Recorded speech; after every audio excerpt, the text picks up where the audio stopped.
యేసే పరిష్కారము అనుదిన Bible television కార్యక్రమం ప్రేక్షకులందరికీ యేసుక్రీస్తు వారి మహిమగల నామమున వందనాలు. ప్రభువునందు ప్రియా దేవుని బిడ్డలారా, నేటి దినము పాస్టర్ కారుపాటి శ్యాంసాగర్ గారి ద్వారా సామెతల గ్రంథమును ధ్యానం చేసుకుందాము. మీరందరూ బైబిల్తోనూ నోట్బుక్తోనూ సిద్ధపడి ఉంటే పాస్టర్ కారుపాటి శ్యాంసాగర్ గారు ప్రార్థన చేసి ఈ దినపు వాక్య పరిచర్య చేస్తారు. ప్రభువునందు ప్రియమైన దేవుని బిడ్డలారా, ఈ రాత్రికాలపు వాక్య భాగం కొరకు ఆర్థిక సహకారం అందిస్తున్న వారు మహేశ్వరపురం వాస్తవ్యులు శ్రీ శావనంపూడి సాల్మన్ రాజు లూర్దమ్మ దంపతులు. వారు కుమార్తె రాణి గారి యొక్క వివాహం మేరీ భాస్కర్ గారితో రేపటి దినం జరుగుతున్న సందర్భంగా శావనంపూడి సాల్మన్ రాజు, లూర్దమ్మ, రాణి, మేరీ భాస్కర్, శిఖామణి గారు, మేరీ పద్మ గారులు, సుందరరావు, రామాంజనేయులు గారులు సహకారం అందిస్తున్నారు. ఈ కుటుంబం కొరకు ప్రార్థించమని మనవి చేస్తున్నారు. ప్రార్థించుకుందాం. తలలు వంచండి, ప్రార్థనలో ఏకీభవించండి. మమ్మల్ని మిక్కిలిగా ప్రేమిస్తున్న మా తండ్రి, మీకు వందనాలు. ఈ రాత్రికాలం మీ లేఖనమును ధ్యానించుటకు ఆసక్తితో వచ్చిన ప్రతి బిడ్డను దీవించండి. వాక్య ధ్యానానికి సహకారం ఇచ్చిన సాల్మన్ రాజు, లూర్దమ్మ దంపతులను దీవించండి. రాణి, మేరీ భాస్కర్ల వివాహం రేపటి దినం మీ నామ మహిమార్థం జరిగించమని ప్రార్థన చేస్తున్నా, దీవించమని ప్రార్థన చేస్తున్నా. వారి కుటుంబ సభ్యులందరినీ ఆశీర్వదించండి. వృద్ధాప్యంలో ఉన్న తల్లిగారు శిఖామణి గారిని మీరు దీవించండి. ఈ రాత్రికాలం వాక్యం ద్వారా మా ప్రేక్షకులను దర్శించి దీవించండి. యేసు ప్రభు పేరిట ప్రార్థిస్తున్నాము తండ్రి, ఆమెన్. ప్రభువునందు ప్రియమైన దేవుని బిడ్డలారా, దయచేసి మీ పరిశుద్ధ బైబిల్ గ్రంథాన్ని తెరిచి సామెతల గ్రంథం 11వ అధ్యాయం, సామెతల గ్రంథం 11వ అధ్యాయం 24వ వచనం మీ ముందు ఉంచుకోవాలి అని ప్రేమతో మనవి చేస్తున్నాను.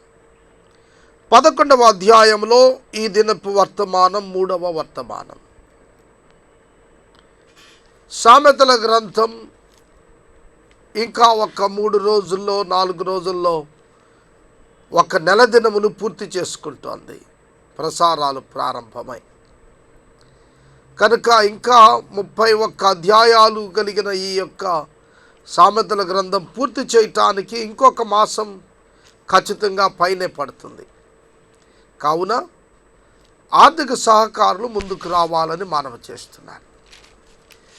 వాక్యము యవన బిడ్డల జీవితాలను తప్పక దర్శిస్తుందని నేను విశ్వసిస్తున్నాను. మీ కుటుంబాల్లోని యవనులు తప్పక సామెతల గ్రంథపు ధ్యానాలు వినేటట్లుగా తల్లిదండ్రులు, పెద్దలు శ్రద్ధ తీసుకోవాలని వారికి తెలియచేస్తున్నాను. వచనాన్ని చదువుతున్నాను.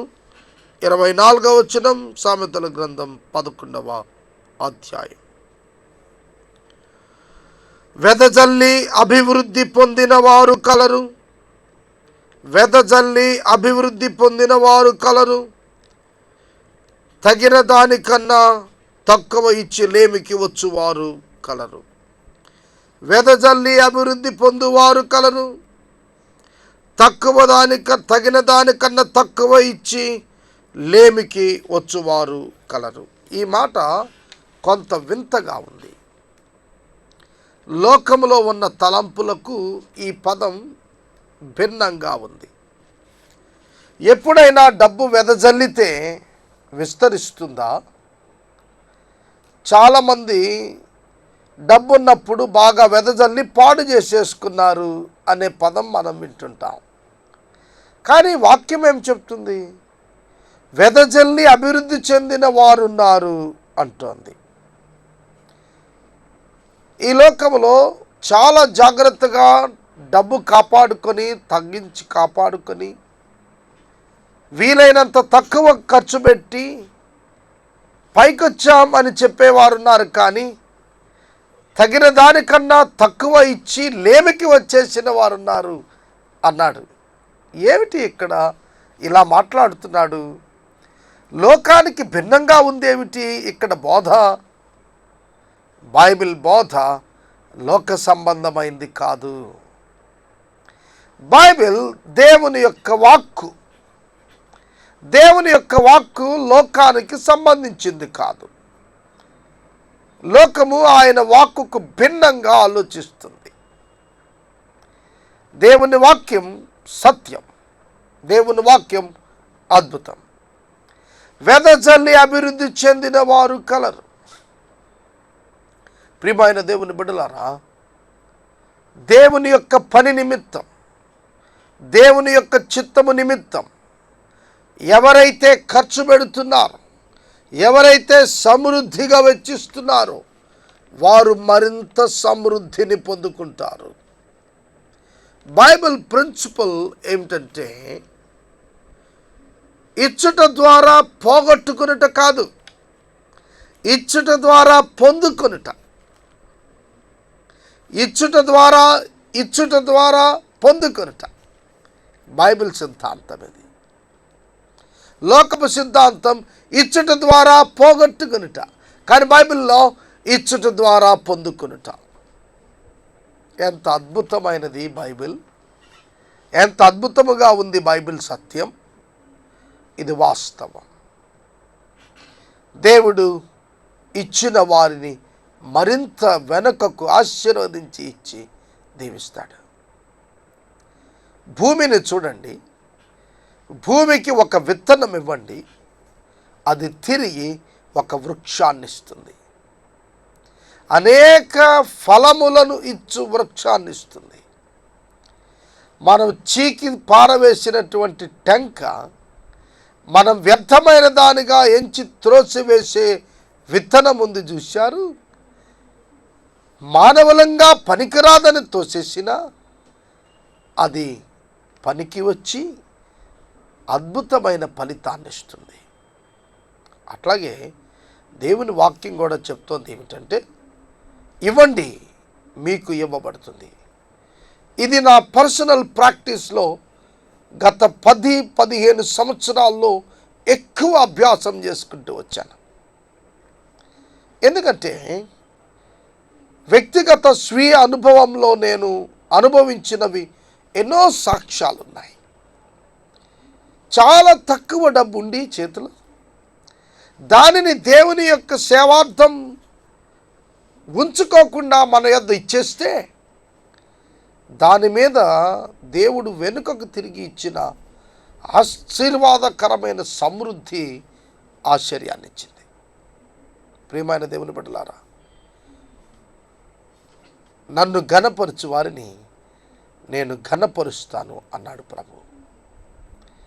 దేవుని యొక్క వాక్యంలో దేవునికి ఇచ్చి ఆశీర్వదించబడిన వారు అనేక మంది. యాకోబు తను కలిగిన సమస్తంలో 10వ భాగాన్ని ఇచ్చాడు. యాకోబు క్రీస్తు పూర్వం ఇంచుమించుగా 1700-1800 సంవత్సరాల కాలంలో జీవించిన వాడు. అటువంటి యాకోబు 10వ భాగం ఇచ్చాడు. క్రొత్త నిబంధనలో దేవుని యొక్క బిడలు తమ ఆస్తులను అమ్మిచ్చారు. ఎంత దీవించబడ్డారు! ఒక ఆశీర్వాదకరమైనటువంటి మెట్టు ఏమిటంటే, భౌతికంగా వారి చేతిలో ఏమీ ఉండదు, కానీ వారి అవసరాలు తీర్చబడుట, వారి పోషణ నడిపించబడుట ఆశ్చర్యకరంగా ఉంటుంది. ప్రియమైన దేవుని బిడ్డలారా, దైవజనులు దేవుని యొక్క వాక్యమును పఠించి దాని ప్రకారం జీవితాలను అమలు చేసుకుని ఆశీర్వాదాలను లోకానికి పంచిపెట్టినట్లు చరిత్రలో అనేక సాక్ష్యాలున్నాయి. దేవుని కొరకు వెదజల్లి ఇవ్వండి, దేవుని యొక్క పనిలో భాగస్థులవ్వండి, దేవుని యొక్క సేవను జరిగించండి, దేవుని పేరిట చేయండి మీ కార్యాలు. మీ అభివృద్ధి చూడండి ఎట్లా ఉంటుందో. కాల్గేట్ భక్తుడు 10వ భాగం ఇచ్చుట ప్రారంభించి 10వ భాగం తానుంచుకొని 90% ఇచ్చే స్థాయికి వచ్చినట్లుగా చరిత్ర సాక్ష్యం ఉంది. దేవునికిచ్చి ఎవ్వరు చెడిపోలేదు. దేవునికి ఇవ్వటం అంటే అర్థం ఏంటి? దేవునికి ఇవ్వటం అనగా దేవుని పేరిట అవసరతలో ఉన్న వారికి ఇచ్చుట. మీరు ప్రభువు నామమును బట్టి ప్రభువు మహిమార్థం మీరిస్తున్నప్పుడు కేవలం క్రైస్తవులకు ఇస్తేనే ఆశీర్వాదం అనే పొరపాటు అవగాహనకు రావద్దు. ఏ మతం, జాతి, కులం పేరుతో పని లేదు.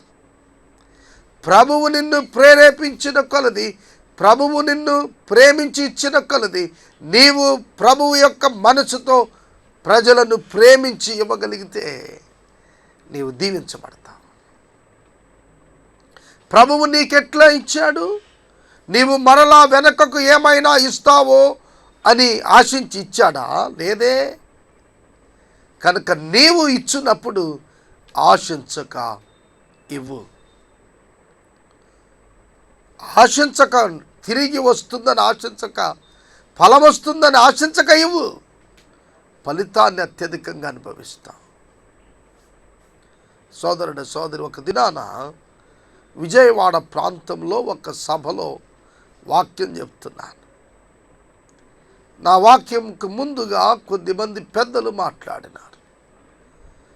ప్రభువు బిడ్డలు ప్రభువు కార్యాల్లో పాలిభాగస్తులై ఆ ప్రాంతంలో అనేక సంఘాలు నిర్మాణమయ్యాయి అని చెబుతూ, దేవునికిచ్చిన బిడ్డలను దేవుడు దీవించాడు, దానికి నేను సాక్ష్యం అంటూ ఆయన అన్నాడు. వట్టి చేతులతో వచ్చిన వారు ఈ దినాన కోటీశ్వరులైపోయారన్నాడు. విస్తారమైన స్థలాలు, రేట్లు పెచ్చుమీరిపోయాయి అక్కడ. చూడండి, దేవునికి ఇచ్చిన వారు నష్టపోరు. దేవుడు ఎవరికి అచ్చి ఉండేవాడు కాడు, సమృద్ధిగా వెనుకకిచ్చువాడు. భూమికి విత్తనాన్ని ఇస్తే లోపలుంచేసుకుంటుందా? వెనుకకు తిరిగి వేల కొలది ఫలాలను ఇస్తుంది. దేవుని సృష్టి అయిన భూమే అట్లా చేస్తే భూమిని సృష్టించిన దేవుడు ఇంకెంత గొప్పగా చేస్తాడు ఆలోచించండి. ఒక వృద్ధ మహిళ తన పెద్ద కుటుంబాన్ని పోషించటానికి బహుతిప్పలు పడుతూ ఒక గుప్పెడు బియ్యము ప్రభు పేరిట ఒక సంచిలో వేసి ప్రతి ఆదివారం సంఘములో ఇచ్చే అలవాటు ఉందట. ఆమె సంతానం విస్తరించి అభివృద్ధి చెందిపోయారు. వెదజల్లాలి. దేవుడు నీకు ఇచ్చిన దానిని నీవు నీతోనే ఉంచుకుంటాం లోకపు పద్ధతి. విశ్వాసి పద్ధతి నీకు నీవే ఉంచుకుంటానికి కాదు, నీకు ఇచ్చింది ఇతరులకు ఇవ్వటానికి. ఒక మామిడి చెట్టుకు అనేక ఫలాలు కాస్తాయి. వాటిలో అది దేనిని కోరుకోదు, ఫలాలన్నీ ఇచ్చేస్తుంది. మరిన్ని ఫలాల చేత మరలా సీజన్లో నింపబడుతుంది. ప్రియ సహోదరుడా, సహోదరి, సృష్టిలో ఎన్ని ఉదాహరణలు ఉన్నాయి. ఇవ్వవలసిన దానికన్నా తక్కువకిచ్చి పిసనిగొట్టుగా ఉండి ఇంకా లేమిలోనికి వచ్చిన వారు కలరు.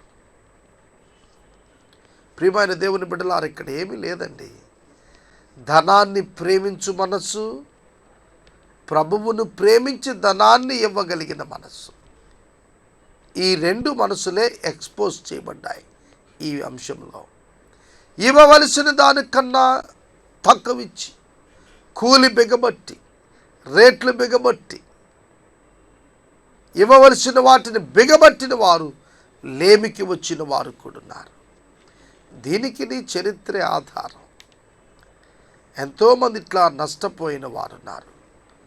డబ్బు దేవుడు నీకు ఇచ్చిన గొప్ప సేవకుడు, వెరీ గుడ్ సర్వెంట్.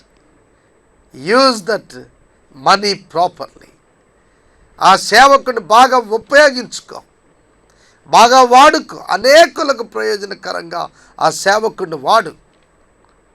సోదరుడు, సోదరి, విస్తరించి అభివృద్ధి చెందినట్లుగా వెదజల్లి ప్రభు సేవలో నీవు ముందుకు సాగాలని మనం చేస్తున్నాను. ఔదార్యము గలవారు పుష్టి నందుదురు. నీళ్లు పోయే వారికి నీళ్లు పోయబడును, ఇచ్చు వారికి ఇవ్వబడును. ఇదే ప్రిన్సిపల్. మళ్ళీ ఔదార్యము కలవారు పుష్టి నందుతారు. నష్టపోవటానికి ఇష్టపడిన వారే ఔదార్యం కలిగిన వారు. ఎవడైనా చొక్కా లేని వాడు కనబడితే ఔదార్యం కలిగితే ఒక చొక్కా ఇచ్చేస్తావు, అప్పుడు నీకు నష్టం. కానీ నీవిస్తున్నావే, అదే నీకు లాభం. ఒక సేవకుడు ప్రార్థించాడు, ప్రభు చలికాలం ఇది, నా చిరిగిపోయిన కోటు స్థానంలో ఒక నూతనమైనటువంటి కోట్ వస్త్రం నాకు ఇవ్వయ్యా అని ప్రార్థించాడు. అంతనికంటే పేదవాడు వృద్ధుడు చలిలో వణుకుతూ వచ్చి, నీ పాత కోటు నాకు ఇస్తావా అని అడిగాడు. ఆ సేవకుడు, ప్రభువుని ప్రార్థించాను కదా, ఎట్లాగో ఆయన పంపిస్తాడు, అప్పటి వరకు ఈ ముసలాయనకి ఇచ్చి నేనే బాధపడతానని ఆ పాత కోటు చిరిగిన దాన్ని అతనికి ఇచ్చేశాడు.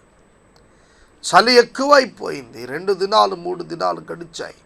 చాలా బాధపడుతున్నాడు.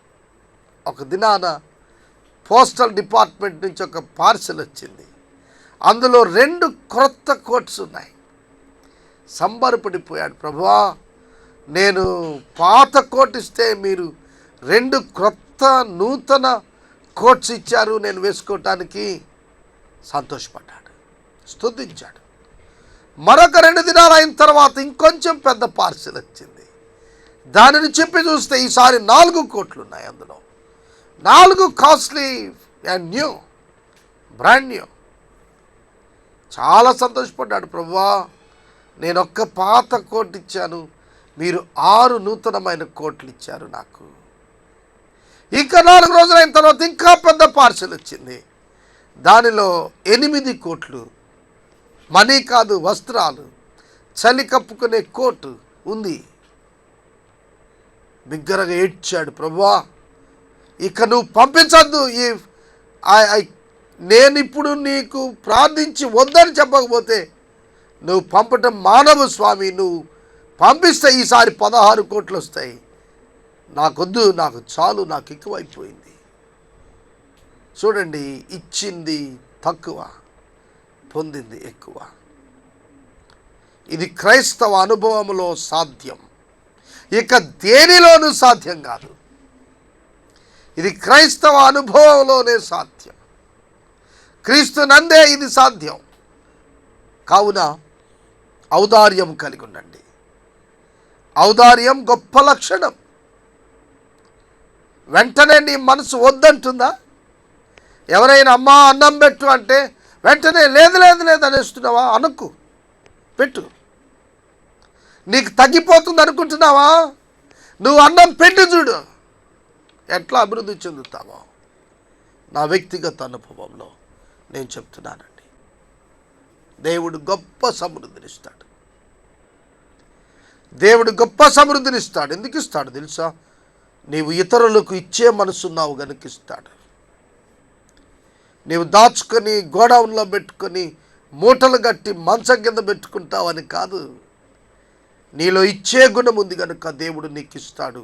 దానివల్ల నీవు ఔదార్యము కలిగిన వాడవు గనుక ఇతరులకు అవసరాల కొద్ది పంచుతావు. దేవుడు అటువంటి వాడిని ప్రేమిస్తున్నాడు. ఔదార్యము కలిగిన వాడు పుష్టి కలుగుంటాడు. అతడు ఎండిపోడు, అతడు వాడిపోడు, అతడు తగ్గిపోడు, అతనికి లేమి రాదు. కలిమి సంపదలు విస్తరిస్తాయి. అదే అతని రహస్యం. ఇచ్చుటలో ఉన్న ధన్యతను నేర్చుకుందాం. నీళ్లు పోసిన వారికి నీళ్లు పోయబడతాయి. నువ్వేం విత్తుతావు అది కోస్తావు. మోసపోకటి, దేవుడు వెక్కిరించబడడు. మీరు దేనిని విత్తెదరో దానినే కోస్తారని లేఖనం సెలవిస్తుంది. నీరు పోస్తున్నావా? నీరు పోస్తున్నావా? నీరు పోయబడుతుంది. ఆహారం ఇస్తావా? ఆహారం ఇవ్వబడుతుంది. విధవరాలు, పేద విధవరాలు ఏలియా కొరకు తనకున్న కొంచెము పిండిలో మొదటి అప్పం చేసుకొని తీసుకొచ్చి ఏలియాకిచ్చింది. 3.5 సంవత్సరాల కరువు కాలంలో ఏలియా ఆమె ఇంట ఉండగా ఆమెకు ఆమె కుటుంబానికి పిండి తక్కువ కాలేదు. ఆమె ఇచ్చిన అతి చిన్ని అప్పం 3.5 సంవత్సరాలు కరువు తీరు పర్యంతం వారికి ఆహారం నిత్యం ఉండేటట్లుగా వాక్యములో దేవుడు వాగ్దానం ఇస్తున్నాడు. అప్పమిచ్చింది, అప్పము ఇవ్వబడింది. సోదరుడా, సోదరి, నీవు కూడా మినిస్ట్రీస్ అన్నింటికి నీవు ఇవ్వగలిగినది ఇచ్చి చూడు. పరిచర్యలంటే నేను చెప్తున్నాను చాలా క్లియర్గా, రాళ్లకు రప్పలకు ఇన్వెస్ట్ చేయకండి, మనుషులకు ఇన్వెస్ట్ చేయండి. రాళ్ల అలంకారం కొరకో, చెక్కల కొరకో, ఇనుము మొక్కల కొరకో, కన్స్ట్రక్షన్ కొరకో కాదు. నీవు ఇచ్చుట మనిషి కొరకు కావాలి. ఒకవేళ మీకు కోపం వస్తే రావచ్చు, ఏమిటిట్ట చెప్పాడు ఈయన అని. నేనైతే అట్లా చేస్తా. నీవు దేనికో ఖర్చు పెడుతున్నావా? కాదు, మనుషుల కొరకు ఖర్చు పెట్టు. నీకు పేరు వస్తుందని ఖర్చు పెడితే నీ పేరు రాదు, పాడు రాదు. ప్రియమైన దేవుని బిడ్డలారా, దేవుని ఎదుట నీవు ఘనపరచబడలేవు. నీరు పోయబడుతుంది. నీరు నీకు పోయబడింది, నువ్వు మనిషివి. అలాగే ఇంకో మనిషికి నీరు పోయటం నేర్చుకో. నీవు అభివృద్ధి చెందాలనుకుంటున్నావు, ఇతరులను అభివృద్ధి చేయి, నీవు అభివృద్ధి చెందుతావు. Secret of success, making others successful. నీవు సక్సెస్ అవ్వటం ఎక్కడో తెలుసునా? ఇతరులు సక్సెస్ అయ్యేటట్లుగా చూడటం. నాకు తెలిసిన ఒక వైద్యుడు, చాలా చిన్న వైద్యుడు, గిన్నీస్ బుక్ ఆఫ్ వరల్డ్ రికార్డ్స్లో ఎక్కి అంత పెద్ద వైద్యుడు అయ్యాడు. కారణం ఏమిటో తెలుసా? డబ్బు కాదు, అనేకుల ప్రాణాల కొరకు తనకు ఇవ్వబడిన వైద్యపు కృపను నిస్వార్థంగా వినియోగించాడు. అనేకులు బ్రతికారు, అందుకే ఆ వైద్యుడు గొప్పవాడు అన్నారు. నీకు కూడా అంతే. నీవు దీవించబడాలి అంటే దేవుడు నీకు ఇచ్చిన తలాంతును నీవు ప్రజల క్షేమార్థం వినియోగించడం నేర్చుకోవాలి. ధాన్యము బిగబట్టు వానిని జనులు శపిస్తారు, దానిని అమ్మువాని తల మీదకు దీవెన వచ్చును. దానిని అమ్మువాని తల మీదకు దీవెన వచ్చును అంటే ఏమిటి? అమ్మువాడు అంటే బిజినెస్ మెన్ అనా? కాదు, బిగబట్టక అమ్మువాడు అని అర్థం. చూడండి, పెట్రోల్ పెరుగుతుంది అంటున్నారు గత 4 దినాలుగా. పెట్రోల్ కొరత సృష్టిస్తారు, అవునా? అట్లాంటి వ్యాపారస్తులను గురించి చెప్తున్నాడు. బిగబట్టువారు ఒక ధాన్యమే కాదు, ఉల్లిపాయలే కాదు, పెట్రోలే కాదు, ఏదైనా సరే ఒక వ్యాపారి తాను దేనినైనా తన స్వప్రయోజనం కొరకు దాచేస్తే, కృత్రిమ కొరత సృష్టిస్తే వాడు శాపగ్రస్తుడు. కృత్రిమ కొరత సృష్టించక యథార్థముగా అమ్మవాడు యథార్థతను బట్టి దీవించబడతాడు. బైబిల్ చాలా తేటగా చెప్తుంది, యథార్థత నిన్ను వృద్ధి చేస్తుంది. మేలు చేయగోరు వాడు ఉపయుక్తమైన క్రియ చేస్తాడు, కీడు చేయగోరు వారికి కీడే మూడును. కీడు చేసేవానికి కీడే వస్తుంది, మేలు చేసేవానికి మేలే వస్తుంది. కీడు చేసిన వానికి మేలు చేయవానికి మరింత మేలు వస్తుంది. ధనమును నమ్ముకుని వాడు పాడైపోతాడు, నీతిమంతులు చిగురాకువలే వృద్ధి చెందుతారు. తన ఇంటి వారిని బాధ పెట్టువాడు గాలిని స్వతంత్రించుకొనును. మూఢుడు జ్ఞాన హృదయులకు దాసుడగును. నీతిమంతులు ఇచ్చు ఫలము జీవవృక్షము, జ్ఞానము గలవారు ఇతరులను రక్షించుదురు. నీతిమంతులు భూమి మీద ప్రతిఫలము పొందుదురు, భక్తిహీనులు పాపులు మరి నిశ్చయముగా ప్రతిఫలము పొందుదురు కదా. 26వ వచనం వరకు నేను వివరించాను. 27 నుంచి నేను చదివాను. ముగించటానికి మనసు రావటం లేదు. చాలా దివ్య సందేశం ఉంది. ఎపిసోడ్ స్పాన్సర్స్ లేరు, దయచేసి ముందుకు రావాలి. విదేశీ సహాయం లేకుండా నడుస్తున్న ఈ పరిచర్య మీది కొనసాగించుకోండి. ఈ రాత్రి కాలపు వాక్య భాగం కొరకు సహకారం ఇచ్చిన వారు మహేశ్వరపురం వాస్తవ్యులు రాణి మేరీ భాస్కర్ల వివాహం రేపటి దినం జరుగుతున్న సందర్భంగా తల్లిదండ్రులు శావనంపూడి సాల్మన్ రాజు లూర్దమ్మ గారు, వారి తల్లిగారు సాల్మన్ గారి తల్లిగారు సిక్కామణి గారు, అక్కలు మేరీ పద్మ, బావగారులు సుందర్రావు రామానుజనేయులు గారు. ఈ కుటుంబం దీవించబడాలని ప్రార్థించమని మనవి చేస్తూ ఉన్నాను. ఇంతవరకు పాస్టర్ కారుపాటి శ్యామ్సాగర్ గారి ద్వారా సామెతల గ్రంథమును ధ్యానం చేసుకున్నాము. ఈ కార్యక్రమం ద్వారా మీరు పొందుకొనుచున్న ఆత్మీయ మేలులు ఒక ఉత్తరం ద్వారా మాకు తెలియచేయండి. మీ ప్రార్థన మనవులు మాకు తెలియచేస్తే సోమవారం నుండి శనివారం వరకు మా కార్యాలయంలో ఏర్పాటు చేసిన 6 గంటల ప్రార్థనా శిబిరంలో మీ కొరకు ప్రత్యేకంగా ప్రార్థిస్తాము. మీ కుటుంబ పక్షముగా ఒక ఎపిసోడ్ ప్రసారం చేయడానికి మాకు తెలియచేయండి. అలాగే ఈ కార్యక్రమానికి ప్రతి నెల 100 రూపాయలు కానీ, 50 రూపాయలు కానీ, 25 రూపాయలు కానీ ఆర్థిక సహకారం అందించాలనుకున్నారు మాకు తెలియచేస్తే మా సిబ్బంది మీ గృహాలను దర్శిస్తారు. ఏసే పరిష్కారము ప్రేక్షకులకు ఒక ప్రత్యేకమైన ఆహ్వానము. ఏలూరు పత్తేబాదాలోని వేదరా సినిమా హాల్ ఎదుట ఉన్న గ్యాస్ గోడౌన్ ప్రక్కన పాస్టర్ కారుపాటి శ్యామ్సాగర్ గారి చేత నిర్వహింపబడుతున్న బెరాకా ప్రార్థనా సహవాసానికి మిమ్మల్ని అందరినీ ప్రేమపూర్వకంగా ఆహ్వానిస్తూ ఉన్నాము. ఆదివారపు ఆరాధన ఉదయం 9 గంటల నుంచి 1 గంట వరకు ఉంటుంది. ముగింపు ప్రార్థన ఆశీర్వాదాలతో ఈ కార్యక్రమాన్ని ముగించుకుందాం. ప్రార్థన చేసుకుందాం. దయచేసి తలలో వంచండి, ప్రార్థనలో ఏకీభవించండి. మమ్మలను మిక్కిలిగా ప్రేమిస్తున్న మా ప్రియ తండ్రి, మీకు స్తోత్రం. ఈ రాత్రికాలం మా ప్రేక్షకులను దీవించండి.